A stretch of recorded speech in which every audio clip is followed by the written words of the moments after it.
Let us discuss problems involving direct variation.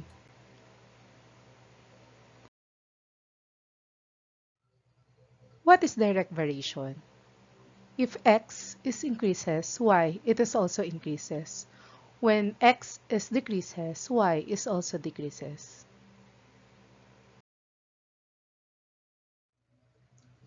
Let us define a variable to be used and set up an equation for the following variations. In example number 1, the price P is varies directly as the number of goods. So the variable P and then the variable G. So if we write in equation that is P, so varies directly, so P it is equal to K times G. K, that is the constant of variation. How about number 2? The number of movie tickets M, so that is the first variable, directly proportional to the number N, second variable, of people who watch it. So it means M, it is equal to K times N. In number 3, the discount in a store S, directly proportional to the price of the product P. So it means S is equal to K times P. How about number 4? The number of liters L consumed by a motor proportional to the number of meters. So it means L, it is equal to K times M. How about number 5? The commission C of an agent varies directly as the number of sales S. So it means C is equal to K times S.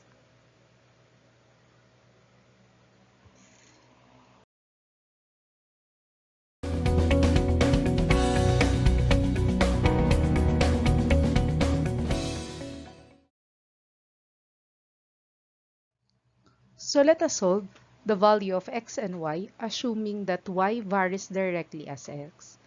If y equals 6 when x is equal to 2, what is the value of y when x is equal to 7? So our equation, y varies directly as x. So y, it is equal to k times x. So the value of y, that is equal to 6, so let us write 6 is equal to the constant of variation k times the value of x, that is equal to 2. If we divide both sides with positive 2, so it means 6 divided by 2 and then 2 divided by 2. 2 divided by 2, that is 1. 6 divided by 2, that is equal to 3. So 3 equals k, or k, that is equal to 3. So we have the constant of variation that is equal to 3. How about if we solve the value of y? Find y when x equals 7. So we have no value of y. So y, it is equal to the value of k, that is 3. Multiply it with 7, that is equal to 21. So 7 times 3, that is equal to 21. So the value of y is equal to 21. So based on the question, what is the value of y? So the only answer, y equals 21. How about number 2? If y equals 14 when x is equal to positive 2, what is the value of y when x is equal to 10? So the formula, y, it is equal to k times x. The first value of y, that is 14, so let us write, and then multiply it with k times 2. So the value of x, that is equal to 2. So let us solve, let us divide by 2 because the numerical coefficient of k, that is equal to 2. 14 divided by 2 is 7. 2 divided by 2, that is equal to 1. So 7 is equal to k, or k, it is equal to 7.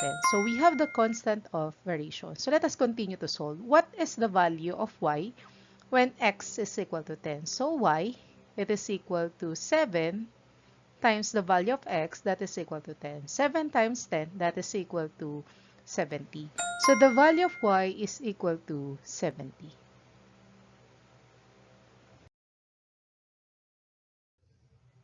How about number 3? If x is equal to 3 when y it is equal to 9, what is the value of x when y equals negative 27? Our equation, y equals kx. The value of y, that is equal to 9, let us replace. Let us copy k, and x, that is equal to 3. Afterwards, let us divide both sides with the numerical coefficient of k, that is equal to 3. So 9 divided by 3 is 3. 3 divided by 3, that is 1k. So it means 3, it is equal to k, or k that is equal to 3. So the value of k that is equal to 3. So let us continue. What is the value of x when y equals negative 27? So it means our y is negative 27. Let us replace our k that is equal to 3, multiply it with x. So let us divide both sides with the numerical coefficient of x, so that is equal to 3. So negative 27 divided by 3, that is equal to negative 9. 3 divided by 3, that is 1. So negative 9, it is equal to x, or x is equal to negative 9. So the value of x that is equal to negative 9.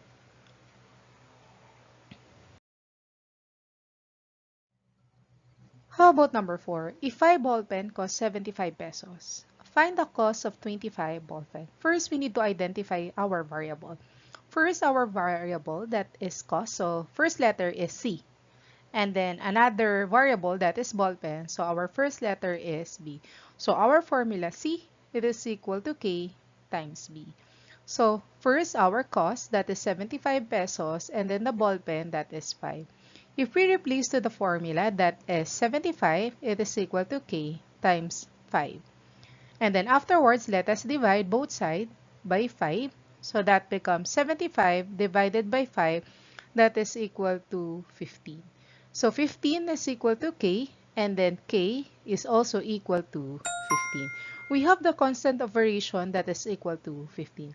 Let us continue to identify what could be the cost of 25 ball pens. So it means C, it is equal to K, the value of K, that is equal to 15. Let us write.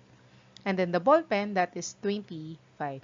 15 times 25, that is equal to 375. So it means the cost of 25 ball pen, that is equal to 375. How about number 5?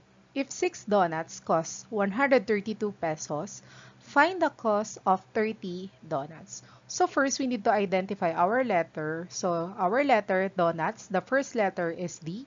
And then the cost, that is the first letter is C. So cost, it is equal to K times the donut. So C, it is equal to K times D. First, we need to solve for the constant. So C, our cost, that is 132 pesos, is equal to K times the value of how many donuts, that is equal to 6. So let us divide both sides with the numerical coefficient of K, that is equal to 6. So 132 divided by 6, that is equal to 22. So 22, it is equal to 6 divided by 6, that is equal to 1. So it means K, that is equal to 22.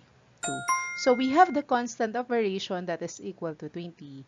So let us continue. Let us find the cost of 30 donuts. So it means C, it is equal to KD. So C is equal to K, that is 22. And then multiply it with 30 donuts. So 22 times 30.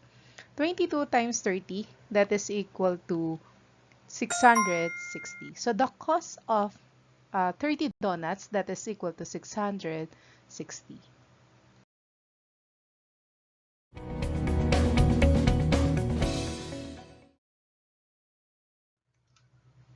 Instruction: solve the following problems involving direct variation. Provide your answers in the comment section.